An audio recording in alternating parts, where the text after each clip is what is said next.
تركوك قائما قل ما عند الله خير من اللهو ومن التجارة والله خير الرازقين শেষ আল্লাহ বলছেন ওয়াইদা রাউ তিজারাতান তারা যখন ব্যবসায়ীদেরকে দেখলো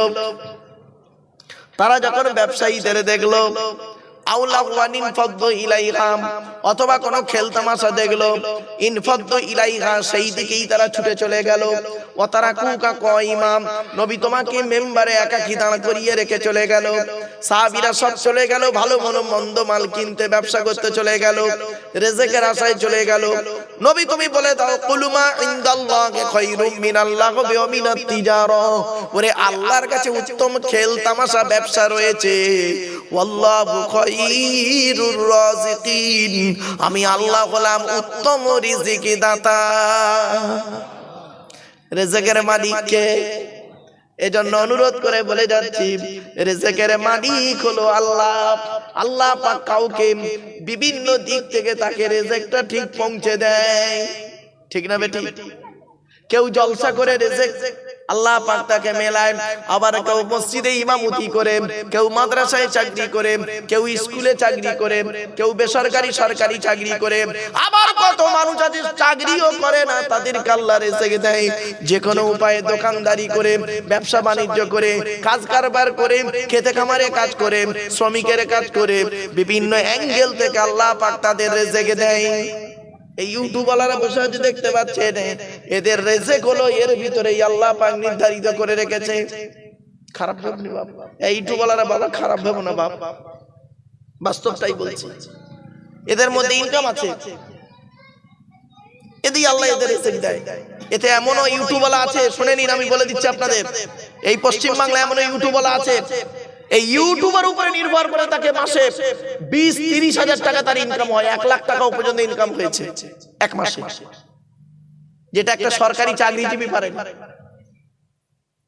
বুঝতে পারছো বাবা রিজক আল্লাহ কোথায় থেকে দেয় যেখান থেকে তুমি হালাল রিজক পাচ্ছ সেইটাকে হালাল ভাবে ব্যবহার করিও বাবা হারাম ভাবে ব্যবহার করিও না অনুরোধ করে বলে যাচ্ছে এই ছেলেগুলো কষ্ট করে রাত জেগে বসে আছে এদের ভাবছেন বেকার বসে আছে এত সোজা নয় আপনারা বুঝতে পারছেন না অনেকে বাবা এতে যে কি আছে একমাত্র ওরাই জানে বাপেরা অনুরোধ করে বলে যাচ্ছি চোখ দুটো বন্ধ হয়ে গেলে সব শেষ দেখতে দেখতে 11টা বেজে গেছে বাপ আর বেশি নয় রাত বেশি করব না শীতের রাত প্রচন্ড শীত পড়েছে মোনাজাত করে দেব সকলে চলে আসেন যে যেখানে আছেন বাবা আপনাদেরকে আমি অনুরোধ করছি আপনারা চলে আসেন ভাইয়ের বাম্মা আত্মীয় স্বজন কবরবাসীদের উদ্দেশ্যে ইসালে সব আমি হতভাগা আমি গতবারে এসেছিলাম মনে হয় তাই তো নাকি ভাই এসেছিলাম আবার আল্লাহ পাক এবছরে আনিয়েছেন মনে রাখবেন আমারও বাপ মা চলে গেছে আমি 2019 সালে অক্টোবর মাসের 3 তারিখে আমি আমার বাপকে হারিয়েছি আর 2023 সালে বগরা ঈদের দিনে এই বগরা ঈদ হলো বৃহস্পতিবারে বগরা ঈদের দিনে বেলা 11:30টার সময় আমি আমার মাকে হারিয়েছি সুতরাং আমিও আপনাদের মতো একজন বাম্মা হারা সন্তান সুতরাং আপনাদেরকে আমি অনুরোধ করে বলি যাদের বাম্মা এখনো বেঁচে আছে তারা এখনো বুঝতে পারেনি বাম্মা কি জিনিস যাদের বাম্মা চলে গেছে তারা বুঝতে পারছে কি জিনিস হারিয়েছি মনে রাখবেন যেদিন বাপের কবরটা মাটি দিলাম বাপের জানাজা পড়িয়ে গোসল দিয়ে কাফন পরিয়ে বাপের জানাজা পড়িয়ে যখন কবরে শোয়ালাম শুইয়ে বাপ যখন আমি করলাম কি বাপের কবরে শুইয়ে মাটি দিয়ে যখন উঠে চলে এলাম দোয়া করে সেই দিন থেকে কাউকে আব্বা বলে আর ডাকতে পারিনি ঠিক না বেটি ভুল বললাম কথাটা হ্যাঁ আব্বা নেই আপনাদেরকে আব্বা বলে ডাকি আমার ছেলেকেও আব্বা বলে ডাকি আমার মেয়েকেও আম্মু বলে ডাকি ডাকি না কিন্তু ও আশা আর মেটে না যেদিনে মায়ের কবর জানাজা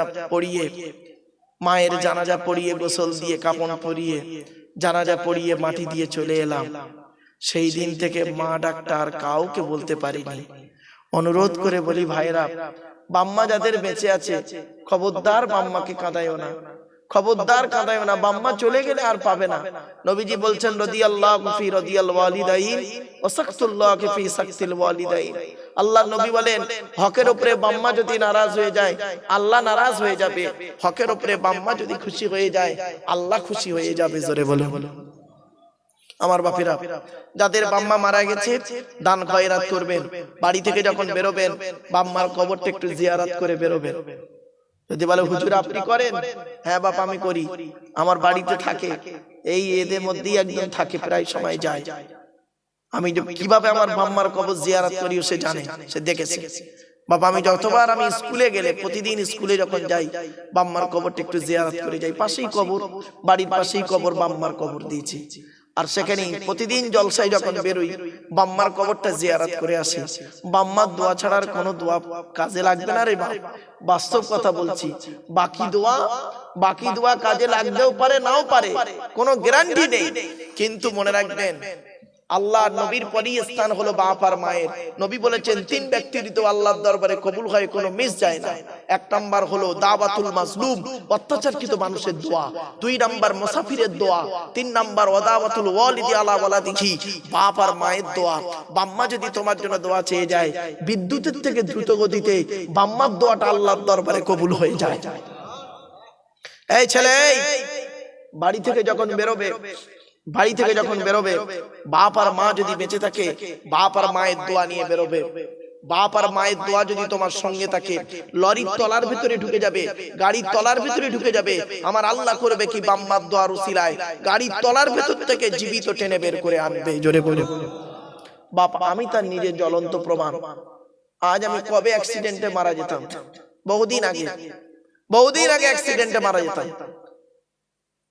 এমন পজিশন হয়ে গেছে আমার ব্যক্তিগত জীবনের কথা বলছি। আল্লাহ পাক বাম্মার দোয়া, আপনাদের দোয়া আল্লাহ পাক এখনো বাঁচিয়ে রেখেছে।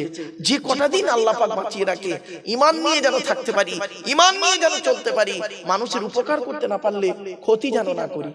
আজ পর্যন্ত বাপ আমি বাস্তব কথাটাই বলি, আমি সমালোচনা কারোর করি না। আর খুব একেবারে সহ্য করতে না পারলে আমি অ্যাঙ্গেলে কিছু কথা বলে ফেলি বাধ্য হয়ে। বাপ মনে রাখবেন লোকের সমালোচনা করে আমার কোনো লাভ নেই। আমি নিজে যদি ভালো হই, আল্লাহর কাছে যদি ভালো হই, আমার নবীর কাছে যদি ভালো হই, আল্লাহ যদি বলে মারুক তোকে আমি কবুল করে নিলাম, নবী যদি বলে ওরে মারুক তোর প্রতি আমি খুশি হয়ে গেলাম, আমার বাম্মা যদি বলে ওরে বাচ্চা ছেলে মারুক তোর প্রতি আমি খুশি হয়ে গেলাম, তাহলে আমার আর কারোর খুশির দরকার নেই।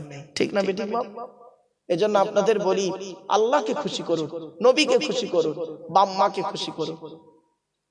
তুমি আল্লাহকে খুশি করো না, নবীকে খুশি করো না, বাম্মাকে খুশি করো না, বউকে খুশি করছে, বউ ওর খুব খুশি, বউ খুব ভালোবাসে, কোনো দাম নেই রে ভাই। বাস্তব কথা বললাম, একেবারে কচি খোকা নাই। তো দাঁড়িয়ে দেখতে পাচ্ছেন না, এসব সাদা, সব সাদা। মেহেন্দি করেছি তাই একটু লাল মতো হয়ে আছে, সব সাদা। একদিন ওয়াজ করিনি বাবা, 1994 সাল থেকে ওয়াজ করছি, 2024 সাল হয়ে গেল, 30 বছর। কত মানুষকে দেখলাম উঠলো আর পড়লো, কত মানুষকে দেখলাম উঠলো আর পড়লো। চোখের সামনে কত বক্তা দুনিয়া ছেড়ে চলে গেল, কত বক্তা দুনিয়া ছাড়ার পথে আছে, আমিও লাইন দিয়ে বসে আছি। ঠিক না বেটি? কত বক্তা নাম করা বক্তা অসুস্থতায় ভুগছে, আল্লাহ তাদের সুস্থতা দান করুন, বলুন আল্লাহুম্মা আমিন। আমার বাপেরা খবরদার, আরেকটা কথা বলি আপনাদের বলে যাচ্ছে, কোনদিন কোন আলেমকে নিয়ে উঁচু নিচু করবেন না। কি বললাম? উঁচু নিচু করবেন না। উনি খুব বড়, ইনি খুব মূর্খ, লেখাপড়া জানে না, এটা বলবেন না। খবরদার, খবরদার বলতে যাবেন না। কার মধ্যে কি আছে কেউ জানে না। ঠিক না বেটি? এমনও জ্ঞান আপনাদের মধ্যে আছে, আমার মধ্যে নেই, হতে পারে না?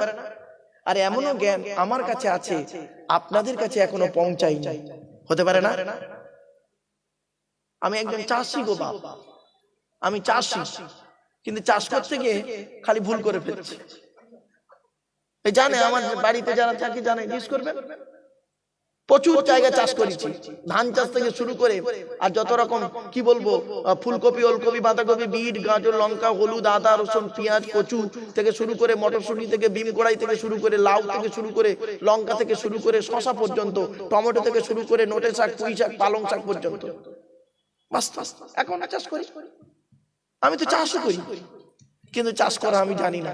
একটা চাষি আমার ওস্তাদ, একটা চাষি আছে আমার ওস্তাদ, শিক্ষক আমার চাষি, তাকে ফোন করি, বাপ কি হবে, এইটা চালিয়েছি, এই বীজটা, এই টমেটোটা খেয়ে ফেলছে, টমেটো কি বীজ দিতে হবে, বেগুন চাষ করেছি, বেগুন চাষ করেছি, খালি বেগুনের খালি মরে যায়, লাস্টে আমি একে ধরি ওকে ধরি, কেউ বলতে পারে না।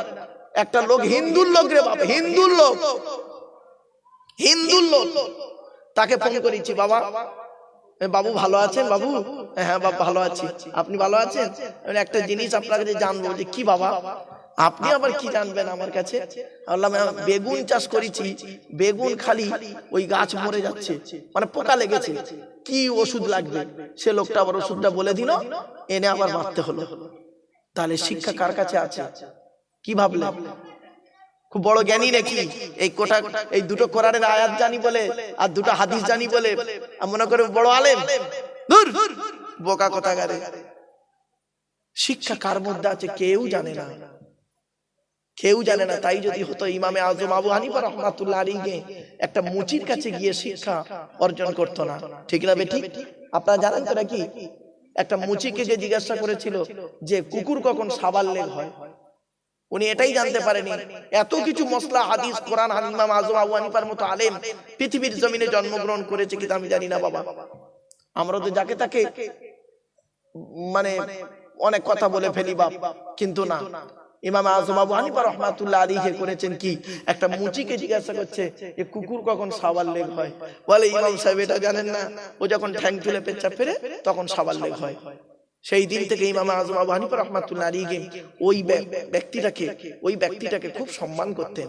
কিছু বুঝতে পারছেন বাপেরা? এজন্য শিক্ষা কার কাছে আছে কেউ জানে না।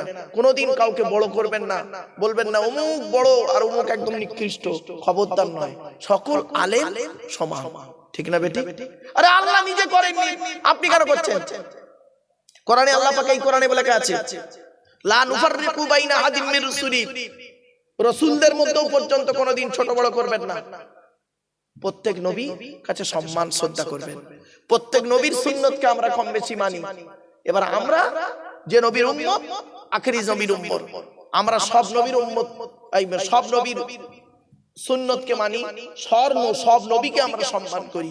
আমানতু বিল্লাহি ওয়া মালাইকাতিহি ওয়া কুতুবিহি ওয়া রুসুলিহি, ওই রসুল শব্দটা বহুবচন, সমস্ত রসুলকে আমরা বিশ্বাস করি। ওয়া কুতুবিহি, কুতুব শব্দটা হলো বহুবচন, কিতাবের বহুবচন কুতুব, বহুবচন। আমরা সমস্ত কিতাবকে বিশ্বাস করি, তাওরাত, জবুর, ইনজিল, কোরআন সবগুলোকেই বিশ্বাস করি। আমরা আমলও করি, সহি জিনিসগুলো আমল করি। কিছু বুঝতে পারছেন বাবা? এজন্য খবরদার বাবা, আলেমদের নিয়ে মাতামাতি করবেন না।